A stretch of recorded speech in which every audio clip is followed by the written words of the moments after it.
Жон Бивер Батлан хамгаалалт дор. Удирдлагатай хандах хандлагаар нь ирээдүгээ шийднэ. 14-р бүлэг. Өөр дээрээ буулгасан шүүх.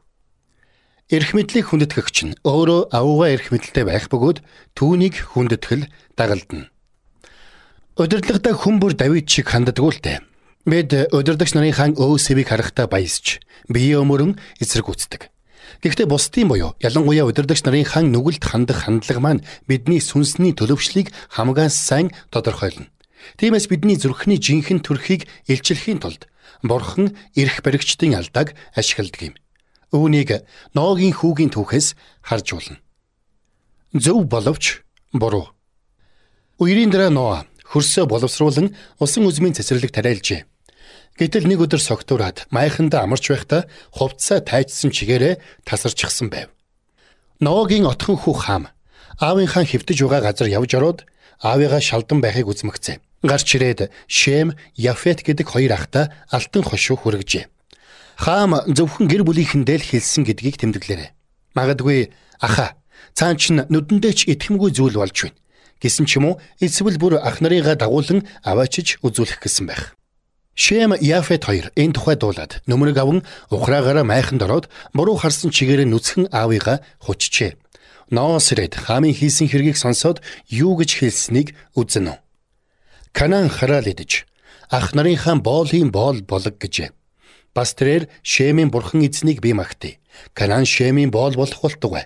Бурхан Яфетийг үлэмж өсгөж, Яфетийг Шемийн майханд амьдруулж, Канаан түүний боол болох болтугай гэжээ.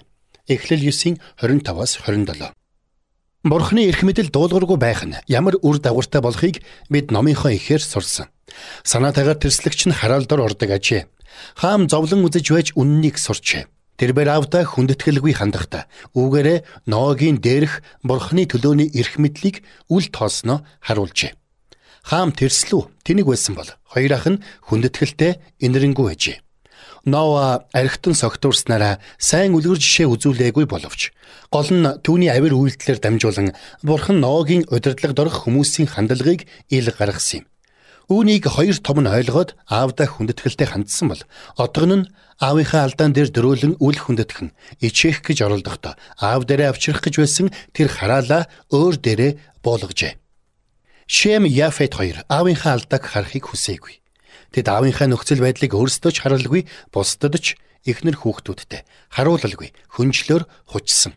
Тэд аавынхаа байр суурийг хүндэтгсэн учраас тэр байр суурийг нь зүрхэндээ хамгаалжээ. Гэтэл Хам аавынхаа захирах чадварыг үнгүйдүүлэх оролдлого хийн. Илэг дог болгон доош хийжээ. Тийхүү тэрбээр энэ явдлаар далимдуулан зариуд дуулуургүй авиралсан байна. Зүрхэндээ захирагдах санаагүй хүмүүс үргэлжин гэдэг. Тэд эрх мэдэлтнийг үл хэрэгсснээр өөрийгөө захирагдах үүргээс чөлөөлдөг.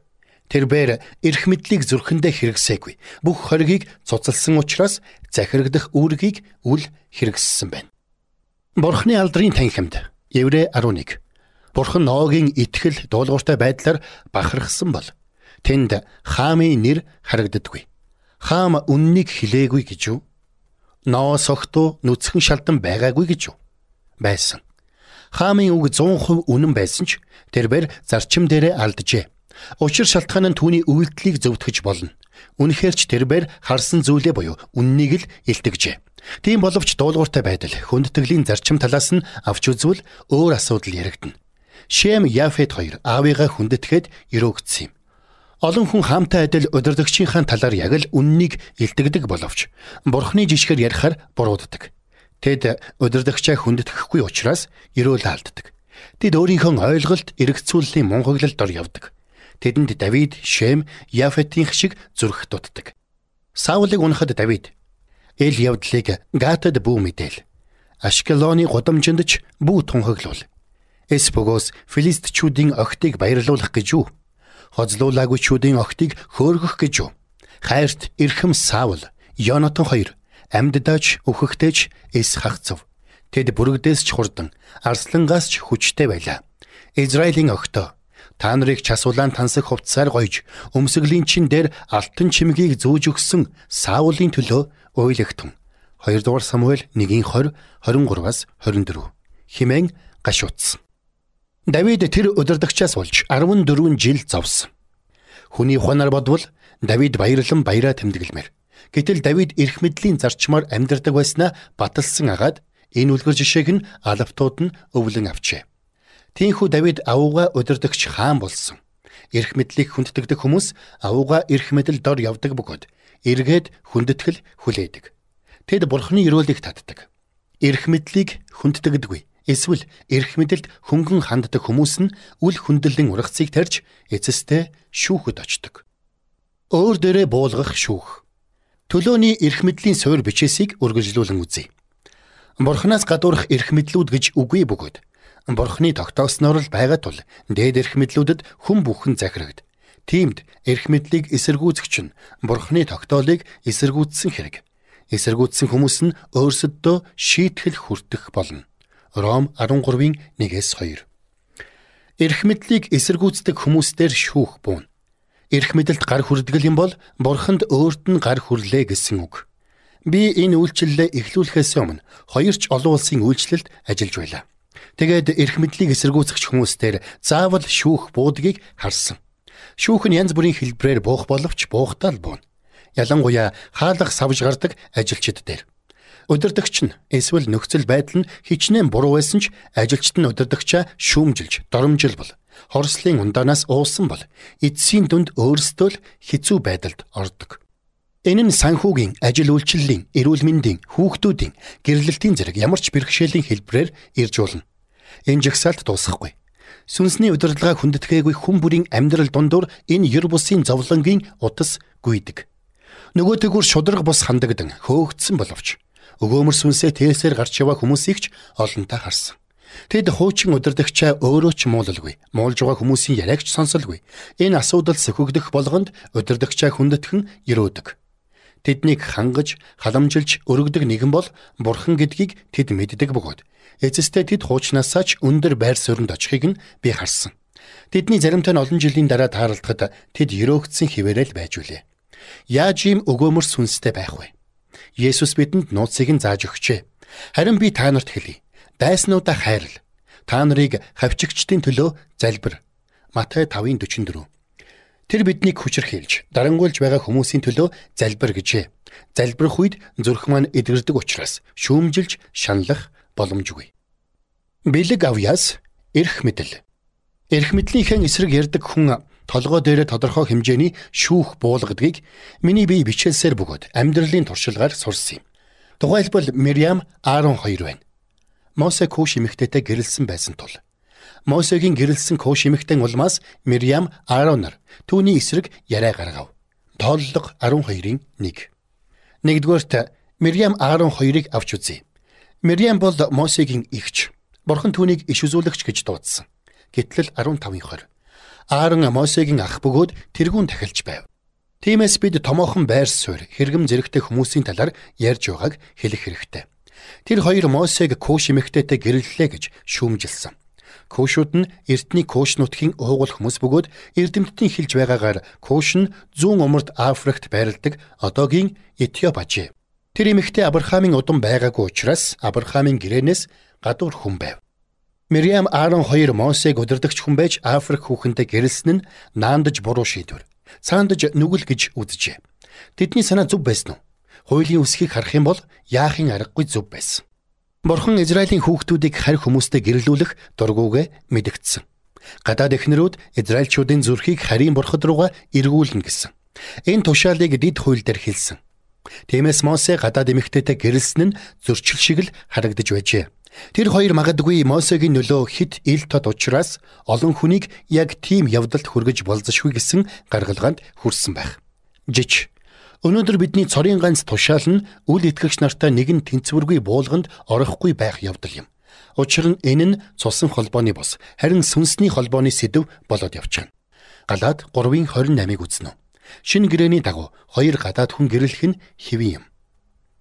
Тиймээс Мириам Аарон хоёр даалгавар дээрээ зөв байсан ч хандлага дээрээ хаамын адил буруу байв. Мосе тэдний удирдагч байсан. Мосег шүүмжиллээрээ шүүх нь байж болшгүй зүйл байв. Ах эгч хоёр нь байж тэд энэ асуудлаа Мосетэй өөртөө нь гэр бүл дотроо ярьж болох байсан ч хов живийн чанартай болгож чуулган дундаа авч хэлэлцэх нь яриангүй нүгэл байв. Тэд энхүү удирдагчийнхаа эсрэг шатах болсон нь ямар учиртай байв? Хариултыг нь дараах ишлэлээс харж болно. Тэд эзэн зөвхөн Мосед ярьсан гэж үү? Тэр бидэнд ч гэсэн яриаггүй юу гэхэд эзэн сонсов. Тооллого 12:2. Бурхан тэднээр дамжуулан ярьсан уу? Тийм ээ. Бурхан Аароныг Мосегийн төлөөлөн яригч гэсэн. Аарон Бурханы үгийг фараонд дамжуулдаг байсан. Мириам өнөөгийн манай бичээсээр байгаа иш үзүүллийн магтаалыг авчирдаг байсан. Тэд мэдээж сүнсний бэлэгтэй байсан. Тийм боловч тэд сүнсний бэлэг чадварыг эрх мэдлээс дээгүүр тавих алдаа гаргажээ. Тэд гурвуулаад Бурханы гар хөл болж сүнсний гүн гүнзгий юмсыг үйлдэлсэн хүмүүс. Тийм боловч Аарон Мириам хоёр Мосег нүгэл үйлдэлсэн болохоор тэдний дээр ямар ч эрх мэдлгүй гэж дүгнжээ. Тэд сүнсний бэлгээ Бурханаас олгогдсон эрх мэдлээсээ дээгүүр тавьжээ. Шинэ гэрээнээр Паул бэлгүүд нь ялгаа тайж сүнс нь ижил 1-р Коринт 12:4 гэсэн байна. Энэ бөгөөд бусад бичээсүүд нь бэлгийн эзэн бол ариун сүнс гэдэг. Зарим бэлгүүд нь удирдах чадвар, өгөх, иш үзүүлэх, эдгэх, сүнсүүдийг ялгах, гайхамшгуудын ажиллагаа зэрэг болно. 1-р Коринт 12:7-10, Ром 12:6-8. Паул цааш нь бэлгүүд нь ялгаа тайж сүнс нь ижил, үйлчлэлүүд нь ялгаа тайж эзэн нь адил 1-р Коринт 12:4-5 гэсэн байна. Үйлчлэл гэдэг нь грекээр диакония юм. Таирын грек тол бичгээс үзвэл энэ үгээр элч нар, иш үзүүлэгч, сайн мэдээ дэлгэрүүлэгч тэргүүтэй хүмүүсийн албан тушаал үүний үйл ажиллагааг тодорхойлох ажээ. Товчхондоо энэ үгээр чуулган доторх сүнсний эрх мэдлийн 5 албыг дүрслэх ажээ. Энэ бичээсээс бид эзэн болоод Есүс маань эдгээр албан тушаалын дээр байхыг харж байна. Үүнийг өөр нэгэн бичвэрч батлана. Есүсийг амьлуулагдахад Паул тэр заримыг нь элч, заримыг нь иш үзүүлэгч, заримыг нь сайн мэдээ тунхаглагч, заримыг нь хончин ба багш болгосон нь ариун хүмүүсийн үйлчлэлийн ажилд бэлтгэж Христийн биеийг байгуулахын тулд юм. Эфес 4:11-12 гэж бичжээ. Есүсийг амьлуулагдсны дараа аав нь хамаг эрх мэдлийг Есүст өгсөн учраас Матай 28:18 бэлгүүд биш, хаанчлалын эрх мэдэл нь албан тушаалуудаар дамжин гүйдэг. Харин Есүс хариуд нь Эфесийн хэсэг дээр гардаг 5 талт үйлчлэлийг эргүүлэн барьжээ. Тиймээс Бурханы тохон томилсон албан тушаалаар Есүсийн эрх мэдэл гүйж байгаа юм. Хүн пастраасаа илүү бэлэгтэй байж болох ч албан тушаалын талаасаа пастор нь хизээд тэр бэлэгтэй хүний дээр оршдгийг хизээж мартаж болохгүй. Бэлэгтэй хүн өөрийгөө өргөмжилсний эмгэнэлт үр дагаврын талаар би олон жишээ тоочж чадна. Жишээлбэл нэгэн чуулганд зааж номлох мундаг бэлэгтэй туслах пастор байжээ. Түүний ангиуд дүүрч зарим нь босоогоороо сонсож Бурхан түүнд өндөр бэлэг авьяас заяасан нь хэндэж тодорхой байв. Түүний 7 хоногт нэг удаа удирддаг залбирал нь ч дүүрдэг байв. Харамсалтай нь тэрээр алдарших тусмаа чуулганыхаа бодлогыг тэр байтугай тэргүүн пастрыга дураараа шүүмжилж болно гэж бодох болжээ. Тэгээд тэргүүн пастрын бодлого ариун сүнсний урсгалд хориг болж байгааг эргэн тойрныхондоо зарлах болж. Яванда тэр шүүмжлэлтэй хандлага нь өөр нэгэн туслах пасторт халдварлав. Нэг удаа тэр хоёр ээлжид оройн залбирлын цуглааныг хамтран хөтөлж байтал тэргүүн пастор нь танхимын ард сим орж ирээд хоёр туслах пастор нь түүнийг битгий хийгээрэй гэсэн зүйлсийг зориуд хийж байхыг үзжээ. Тэд чуулган, хот, төөрөксдийн төлөө зуучлан залбирхын оронд хүмүүсийг өөр маягийн залбиралд татаж, санал нийлээгүй хүмүүсийг зандарч олныг гайхшруулв. Хоёр туслах пастор хоёулаад бэлэгтэй үйлчлэгч байсан боловч чуулганыхаа эрх мэдэлд захирагдаагүй юм. Тэд энэ ноцтой зөрчлөө эзэн тэднэр дамжуулан хүмүүст хүрч байна гэдэг баримтаар хайцайлжээ. Шүүгдээд ирэхээрээ захирагдахыг сурах. Мосе гэгч хүн газрын хөрсөн дээрх хинээс ч илүүгээр маш даруй нэгэн байлаа. Эзэн гэнэт Мосе, Аарон, Мириам нарт та гурав уулзалтын майханд хурж ир гэж айлдав. Тэр гуравч хурж ирлээ. Тооллого 12:3-4. Бурхан өөрийнхөө удирдагч нараас ямар зан чанар хүсдгийг энэ бичээс хальт харуулж байна. Даруй зан. Мосе дэлхий дээрх хамгийн даруй хүн байж. Гэтэл Мириам, Аарон хоёр түүнийг тэгж дүрслээгүй. Тэдний үзлийг тэрбээр Мосе өмдөндөө багтахааргүй болжээ гэсэн үгээс нь харж болно. Эзэн тэр гурвыг майхан сүмд дууджээ. Зарим орчуулагч нар тэр даруй гэдэг үгийг гинэт гэж орчуулсан байдаг. Шүүх голдуу анхааруулгагүй ирдэг. Тийшээ явах зураа магадгүй Мириам Аароныг зогсоогоод бэлтгэлтэй байгаарай. Мосе харь хүүхэндээ гэрлээд баларчихлаа. Бурхан чамайг зөв үйлдэлтэй байсны чинь төлөө удирдагчаар томилох байх гэсэн байж мэдэх. Бид эрх мэдэлтэй тэрсэлдэн залмихэд нээгдэхтэй нэг иймэрхүү сэтгэлгээтэй болдог. Тэгтэл мэдээж хэрэг явдал үүнээс тис өөрөөр иргэсэн. Бурхан Аарон Мириам хоёрыг урагш нь гаргаж ирээд гэрээ бүхлээр нь Мосед л даатгсан бөгөөд түүнтэй олонний нүдэн дээр бус. Харин хоёулахнаа нүүр нүрээрээ ярилцсанаа сануулад. Тэгтэл та нар юунд миний зарц Мосегийн эсрэг ярихдаа имээсэнгүү вэ? Ишлэл 8 хэмээн асуужээ. Бид эрх мэдлээ шүүмжлэхтэй. Эзнээс имээхгүй байгаагаа харуулдаг. Тэгээд юу болсныг сонс. Ингээд эзний уур хилэн тэдний эсрэг шатаж тэр салж явв. Үүл асрын дээрээс салж явхад харагтун Мириам цас мэт уйман өвчтэй болов.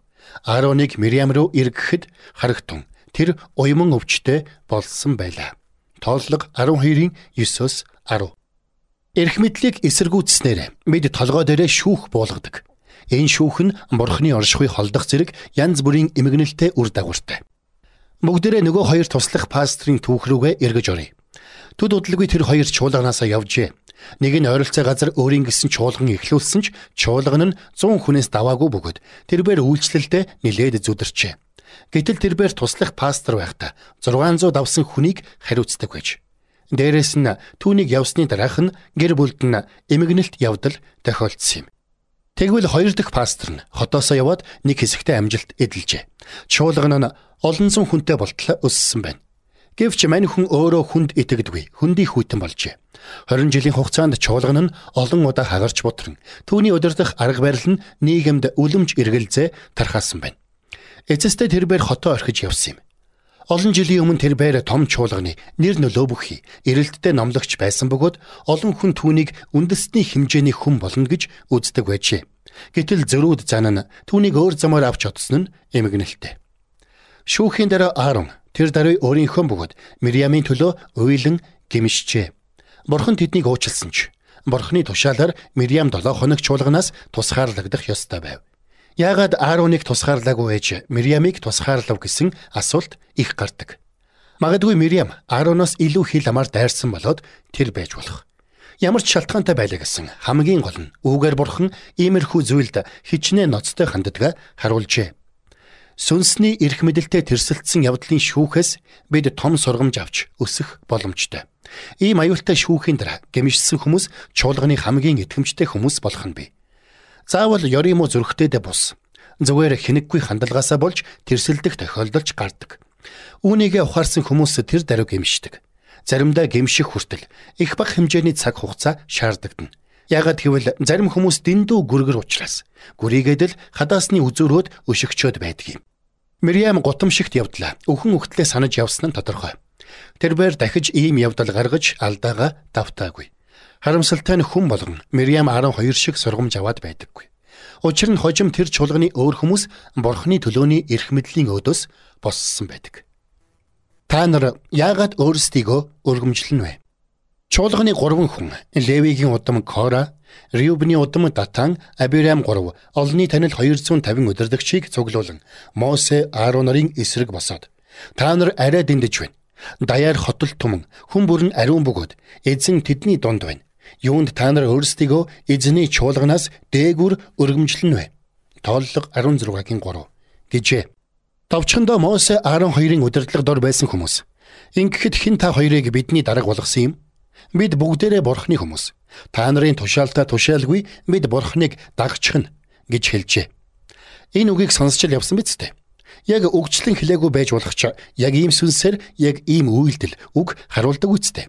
Тухайлбал бид бүгдээрээ тэгш. Бид бүгдээрээ ахан дүүс. Бид бүгдээрээ ариун сүнстэй атла. Яхаараа энэ удирдагчийн үгэнд орох ёстой юм гэсэн утга агуулгатай үгийг сонсдог л үстэй. Ингэж хэлдэг хүмүүс өөрийгөө бусдаас дутахгүй эзнийг сонсож чадна гэдэгт итгэдэг ажээ. 1970 онд хүчээ авсан дагалдуулал гэдэг нэгэн хөдөлгөөн удирдагч чуулганы гишүүдийн захирагдах үүргийг хэд туйлшруулан тэнцвэрийг нь алдагдуулж байсныг мэдэх юм байна. Тэр үед хүмүүс амралтанд явж болох хэсэх, тодорхой загварын машин зэрэг томоохон бараа худалдаж авч болох хэсэх, хинтээ гэрлэх хэсгээ пастраас л асууна. Би энэ хөдөлгөөнд оролцоогүй учраас энэ явдал хэр даамжирсныг мэдэхгүй байна. Тийм боловч энэ бүхэн бичээсээс хальж замаа алдасныг оролцож явсан хүмүүс нь ярьдаг л юм. Энэ хөдөлгөөний суртал ухуулга нь эсрэг туйл руугаа хадуурчээ. Учир нь үүнээс болж сүнсний эрх мэдэл завхарч хүмүүсийн жигшлийг төрүүлж эхэлсэн юм. Ийхүү захирагдаад явчих гайгүй төгс чуулган олдохгүй улмаас хүмүүс чуулганаас чуулган, газраас газар дамжин өөр өөрсдийнхөө залбирлын цуглааныг хийж, өөр өөрсдийнхөө чуулганыг хийж, эрхчлөөд сайн ирсийг бас сүнсний бадарчлалыг төрүүлжээ. Бидний үед ийм сэтгэхгүй газар авахыг урдаас анхааруулсан байх бөгөөд энэ явдал нь хуйлгүй байдлын нууц хүчийг бэхжүүлдэг юм. Израильчууд фараоны дарангуй эрх мэдэл дор байжээ. Тэгтэл гинэд тэдний амьдралд Мосе орж ирсэн бөгөөд тэрээр бас л туйлын эрх мэдэлтэй байсан боловч тэр нь арай л өөр утгатай эрх мэдэл байв. Заримдаа Мосе израильчуудад фараоноос ч долоон дор зовлон авчирна. Израильчууд Египтээс гарсны дараа Мосегийн зорилго дуусаад тэд цаашаа эрх мэдэлтэй болоод дур дураараа амьдрна гэж бодсон болтой. Хүн бүр өөртөө эзэн. Тэд чинь бурхны хүмүүс. Тэгтэл Мосе гэж эрх ямбтан бөөн төвөг учруулад байсан тул тэд Мосе руу бүлэглэн дайрчээ. Би яг ийм байдлыг аялж явахдаа олонтоо харсан. Бизнесмэнүүд зуучлан залбирлын бүлгүүд, зөвлөлийн гишүүд бүлгэлж байгаад ядарсан пастраа барьж иддэг. Тэд бурхнаас сонссон л гин. Пастор нь харах нүдгүй л гин. Гэтэл тэд хэний сүнсээр үйлдэж байгаагаа мэддэгч болоосой. Сүнсний эрх мэдэл дээрээс томилгоотой. Барууныхан хаанчлалын зарчмыг ойлгох гэж зүдэрдгийг би өмнө хэлсэн. Бид чинь хаанчлалаас тис өөр буюу чөлөөд тогтолцоотой ардчилсан улсад аж төрдөг хүмүүс. Хаанчлал нь ургийн хэлгээгээр угсаа залгамжилдаг хаантай, томилгоот удирдлагатай байдаг бол ардчлал нь удирдагчаа сонгон гаргаж ирдэг. Энэ чөлөөт тогтолцооны системээр мөнгөтэй, чадвартай, нөлөөтэй, авьяастай хэмбуганж удирдлагад гарах боломжтой. Тэгвэл бурхны хаанчлалд ийм зүйл байхгүй. Бурхны хаанчлалд удирдагч нарыг тохоон томилно. Есүс үйлчлэгч нарыг өөрөө тохоон томилсон. Есүсээс өөр хүн хэнийг ч энэ байр сууринд гаргаж ирж чадахгүй. Есүс энэ томилгоог бурхны сүнсээр хийдэг. Бурхны томилгоогүйгээр эрх мэдлийн байр сууринд гарах нь өөрийгөө өргөмжилсөн хэрэг юм. Энэ нь дуудагдсан боловч хараахан томилогдоогүй байгаа хүмүүст ч хамаатай. Паул надад сойрхогдсон нэгүслээр би та нарын хүн нэг бүрд чинь хэлье. Өөрийнхөө талаар бодох ёстойгоос илүүгээр бүү бод. Харин бурхны хүн бүрд ногдуулсан итгэлийн хэмжээний дагуу эрүүл ухаанаар бод. Ром 12:3 хэмээн анхааруулжээ. Еврей номын бичээч сүнсний удирдлагын байр сууринд санаархахгүй байх нь хичнээн чухал болохыг батлан хэлсэн. Хинч өөртөө энэ хүндлэлийг авахгүй. Заавал томилогдох ёстой байдгийг тэрээр үүний өмнөх ишлэл дээр нь хэлсэн бол цааш нь Христ тэрүүн дахилж болон өөрийгөө үүнчлэн алдаршуулаагүй. Еврей 5:4-5. Есүс ч өөрөө өөрийнхөө удирдлагын байр суурийг баталгаажуулаагүй. Түүнийг аав нь тохоон томилсон билээ. Паул өөрийгөө юу гэж дүрсэлсэн байгааг сонсноо. Христ Есүсийн боол дуудагдсан элч Паул Бурхны сайн мэдээний төлөө тусгаарлагджээ. Ром 1:1. Тэрээр эхлээд дуудагдсан гэд дараа нь тусгаарлагдсан гэжээ. Тусгаарлагдах гэдэг нь томилогдохын өөр нэг нэр юм. Паул аврагдах үедээ албан тушаалаа эзлээгүй байсан ч дэлхийн сураас ч өмнө илч байхаар дуудагдсан байжээ. Паул Антиохын чуулганы удирдагч нарт захирагдсан нь түүний шалгалтын үе байв. Энэ шалгалт хэдэн жил үргэлжилсэн бөгөөд Паул өөрийн биеэр сурсан энэхүү туршилгаасаа үүдэн удирдагч нарт эхлээд тэд шалгагдаг. Тэгээд гэм зэмгүй аваас үйлчлэг. 1-р Тимот 3:10 хэмээн бичжээ. Паулийн амьдрал нь өнөөдөр бидний үлгэрлэн дагах ёстой сүнсний үлгэр завгар болон тогтсон юм. Паул туслах үйлчлэлдээ итгэмжтэй гэдгээ батлан харуулах шалгалтаа давмагцаа. Багш нарын албан тушаал руу дэвшжээ. 2-р Тимот 1:11, Үйлс 13:1. Бичээс албан тушаалын талаарх эзний тэнгэрийн зарилгийг илчилдэг. Бурхан чуулганд 1-дүгээрт элч нар, 2-дугаарт иш үзүүлэгчид, 3-дугаарт багш нар, дараа нь туслахүй тавьжээ. 1-р Коринт 12:28. Паул туслах талбар дээр шалгуулаад зогсохгүй. Багшлах талбар дээр ч шалгуулна. Паулийн багшаас элч болсон дэвшлээс Бурхны зарц нартаа зориулсан тусгаарлалын үлгэр загварыг харж болно. Антиох дахь чуулганд иш үзүүлэгч, Мөн багш нар байв. Тэд Барнаб, Нигер гэгддэг Симеон, Курьений Луки, захирагч Херодтай хамт өсөж торинсон Манаен, Саул нар болоо. Үйлс 13:1. Хожим Паул болсон Саул Антиохын чуулганы багш, иш үзүүлэгч нарын дунд явж байна. 1-р Тимот 2:11-ээс бид түүнийг иш үзүүлэгч төдийгүй багш байсныг нь мэдэж болно. Мөн цааш нь уншвал тэднийг эзэнд үйлчилж, мацаг барьж байх үед ариун сүнс миний дуудсан үйлчлэлд Барнаб, Саул нарыг надад тусгаарлагтун гэсэн. Үйлс 13:2 гэдэг. Ариун сүнс надад тусгаарлагтун гэжээ. Өөрөөр хэлбэл цаг нь иржээ. 7 хоногийн наантай цаантай биш, харин яг одоо. Тэгээд эзэн хэдийд тусгаарлах, хэнийг тусгаарлахаа шийджээ. Паул өөрийгөө элчийн дуудлагатай гэдгээ олон жил мэдэж явсан. Үүнийг нь Бурхан түнд Дамаскын зам дээр тохиолдсон явдлаас Үйлс 9:15 3 хоногийн дараа илчилсэн. Гэтэл ийхүү олон жилийн тэртээ дуудсан хүнээ Есүс одоо л тусгаарлаж байна. Паул олон жил өргөмжлөлгүйгээр итгэмжтэй үйлчилжээ. Эзэн Паулыг томилохдоо түүний итгэмжтэй хүчин зүтгэсэн чуулганых нь албан ёсны удирдлагаар дамжуулан томилжээ. Тэр чуулганы ахалхуудаж яг ийм маягаар томилогдсон улс байв. Тэгээд тэд мацаг барин залбирч тэдэн дээр гар тавиад явуулжээ. Ийхүү ариун сүнсээр илгээгдсэн тэд Силиукт ирж тэндээсээ Кипр руу усан онгоцоор явв. Үйлс 13:3-4. Тэднийг илгээсэн гэсэн байгааг харна уу? Паул Барнаб хоёрыг чуулганы албан ёсны удирдлага нь илгээжээ. Үүний дараагийн ишлэлдэр ийхүү ариун сүнсээр илгээгдсэн тэд гэж байна. Есүс Паул Барнаб хоёрыг албан ёсны удирдлагаараа дамжуулан ариун сүнсээр тусгаарлажээ. Есүс үүнийг албан ёсны эрх мэдлээр дамжуулан үйлджээ. Есүс энэ томилгоог Антиохын нэгэн зуучлан залбирагч бүлгээр юм уу? Эсвэл хаа хамаагүй хотын хаа хамаагүй иш үзүүллийн бүлгээр юм уу? Эсвэл чуулган дахь сүнсний бэлэгтэй хувь хүнээр дамжуулж хийгээгүй. Эзэн энэ томилгоог Антиохын чуулганы албан ёсны эрх мэдлээр дамжуулан хийжээ. Тиймээс л Бурхан хэн дээрч яаран гар бүү тавь, бусдыг нүгэлдэж бүү оролц, өөрийгөө цэвэр ариун байлга. 1-р Тимот 5:22 хэмээн анхааруулжээ.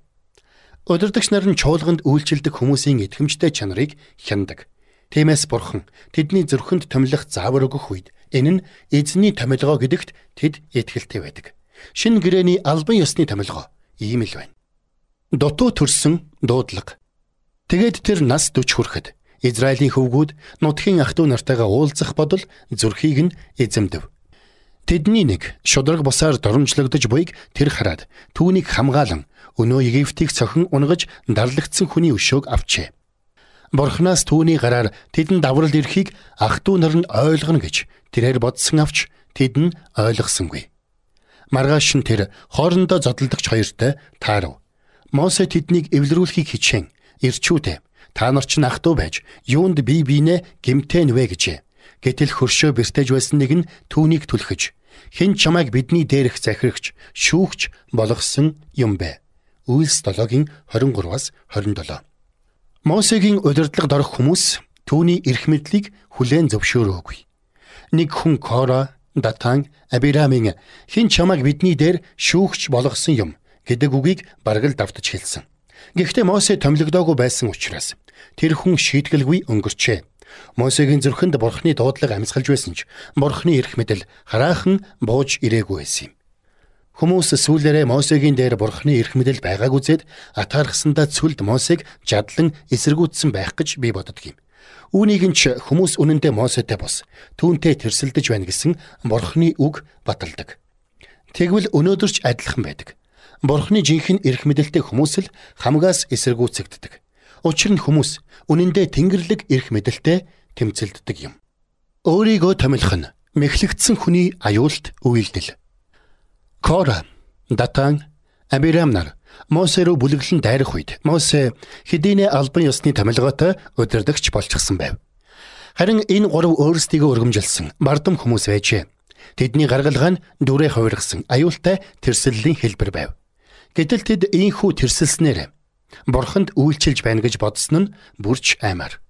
250 удирдагчч өөрсдийгөө Мосе, Аарон нарыг эсэргүүцсэн Бурханд үйлчилж байна гэж бодсон ч хэрэг дээрээ Бурханыг эсэргүүцэж байгаагаа мэдээгүй юм. Тэд замдаа төөрөлдөд Мосегийн дээрх Бурхны эрх мэдлийг хараанаасаа гээхтэй. Мосегийн өдөөс уламал дүрлэлцжээ. Ийм хэрэг маш том шүүх дагуулдаг учраас тун аюултай. Шууд Люциферийн араас л орно. Мосе тэдгээр ирчүүдийн үгийн цаад сүнсийг таниад нүрээрээ хүсэр унжээ.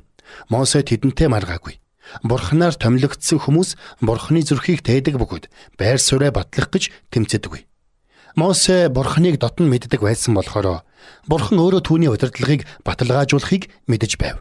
Тэгээд Израилийн Бурхан та нарыг өөртөө ойртуулахаар эзний асрын үйлчлэлийг хийлгэхээр хотол түмний өмнө зогсон тэдэнд үйлчлүүлэхээр Израилийн хотол түмэн дотроос та нарыг тусгаарлсан нь та нарт хангалтгүй байна уу?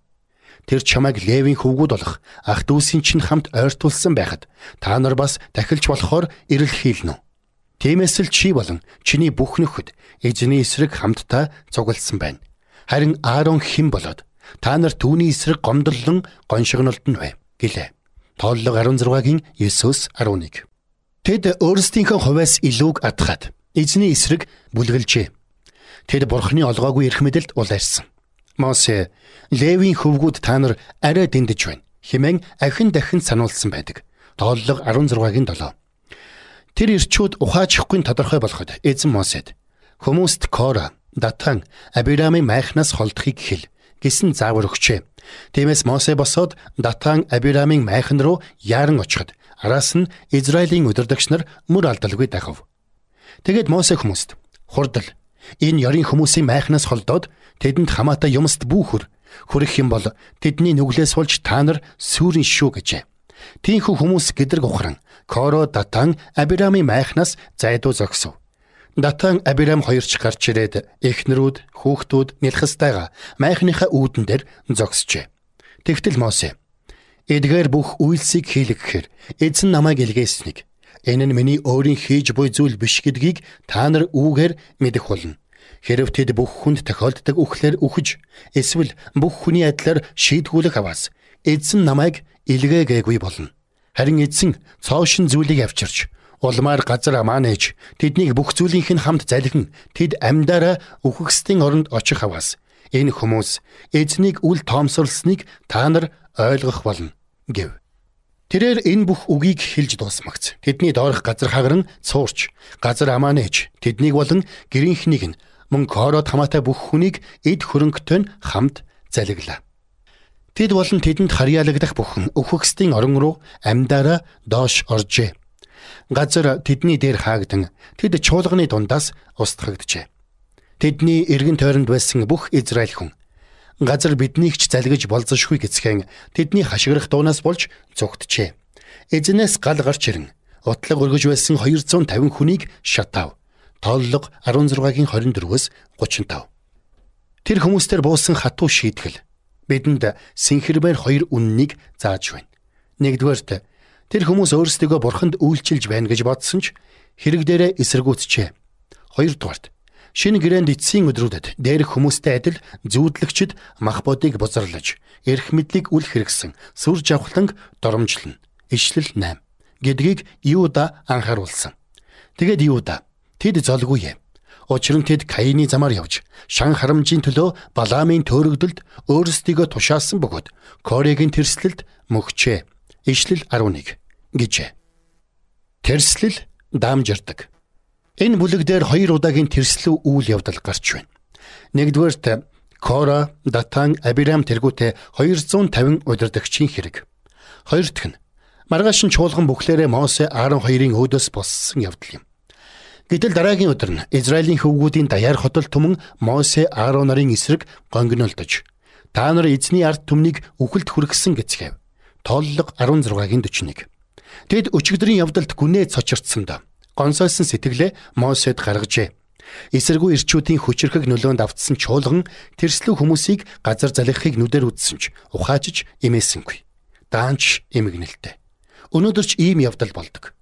Чуулган Мосе Аарон хоёр руу бүлэглэн дайрсанд Бурхан хэлгэнэж тэр хүмүүсийг хүйс тэмдэрэхийг хүссэн ч Мосе Аароноор хүмүүсийн төлөө зуучлан гуйсны ачаар ард түмэн аврагдсан боловч эзнээс буусан гамшигаар 14700 хүн өгчээ. Өмнөх өдрийнхөөс ч олон амь. Бурханы хүмүүсээ Би та бүхэнд нэгэн зүйлийг анхааруулъя. Тэрслэл нь халдвартай бөгөөд үхлийн эд шүү. Библи Бурхан үүнд дургуйлгсан гэж хэлээгүй. Бурхан үүнийг үдсэн яддаг гэж бичээс тодоос тод хэлсэн. Зүгээр нэг дургуйцахаас хамаагүй хатуу шүү. Люцифер тэрсэлснийхээ дараа Тэнгэрийг орхиж явна уу гэсэн санамж бичиг хүлээж аваагүй. Харин Тэнгэрээс газар руу цахилгаан цахилах мэт хурдтай шидүүлсэн билээ. Луг 10:18. Тэрслүүхэн үхлээл дууддаг. Тиймээс л Паул Ромын чуулганд хандсан эдсийн үгдээ. Ах トゥ нараа, та нарын сурсан сургаалын эсрэг хэрүүл маргаан саад тодгор гаргагч хүмүүсээс сэрэмжлэхийг би ятгах байна. Тэднээс холдогтун. Тийм хүмүүс бидний эзэн Христэд биш, харин өөрсдийн ходоодондоо боолчлогддог. Тэд ялдам зусар үг яриагаар гинэн хүмүүсийн зүрхийг мэхэлдэг. Ром 16:17-18 химэн ятгсан билээ. Би ч мөн Паулийн энэ ятгалгаар бүлгээд өгсгий. Энэ үг танд баяр баясгал төрүүлэхгүй ч амигч нь аварна. Үнний вакцин гэдэл ойлгочих. Зүгээр хатгуулах таагүй ч амигч нь хамгаална. Та энэ үгэндх Бурхны хайрыг олж харахын төлөө залбирая. Бурхан таныг аврах гэсэндээ л анхааруулдаг. Та Джон Биверийн Бадлан хамгаалалт дор удирдлагад хандах хандлагаараа ирээдүгөө шийдэн номын 14-р бүлгийг сонслоо.